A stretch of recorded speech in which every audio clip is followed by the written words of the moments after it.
আসসালামু আলাইকুম প্রিয় শিক্ষার্থীবৃন্দ, অনলাইন স্কুলে সবাইকে স্বাগত জানাচ্ছি। আমি তহিদুল ইসলাম তহিদ। আমি আজকে আলোচনা করব গ্রামারের একটি টপিকস নিয়ে, সেটা হচ্ছে জেন্ডার। জেন্ডার কি? জেন্ডার হচ্ছে পুরুষ এবং স্ত্রী ভেদে শব্দের যে পরিবর্তন হয় তাকে আমরা জেন্ডার বলি। ইংরেজিতে জেন্ডার সাধারণত 4 প্রকারের। 1 নম্বর হচ্ছে ম্যাসকুলিন জেন্ডার, 2 নম্বর হচ্ছে ফেমিনিন জেন্ডার, 3 নম্বর কমন জেন্ডার এবং 4 নম্বর হচ্ছে নিউট্রাল জেন্ডার। প্রথমে ম্যাসকুলিন জেন্ডারটি কি? যে শব্দ দিয়ে পুরুষ জাতি বোঝাবে সেটাকে আমরা বলবো ম্যাসকুলিন জেন্ডার।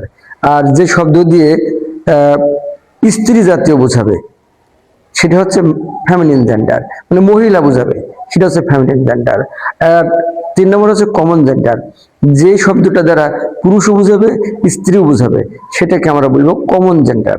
আর নিউট্রাল জেন্ডার, যেটা হচ্ছে পুরুষ বা স্ত্রী কিছুই বোঝাবে না, অচেতন একটা পদার্থকে বোঝাবে, সেটাকে আমরা বলবো যে neutral gender. Thank you all.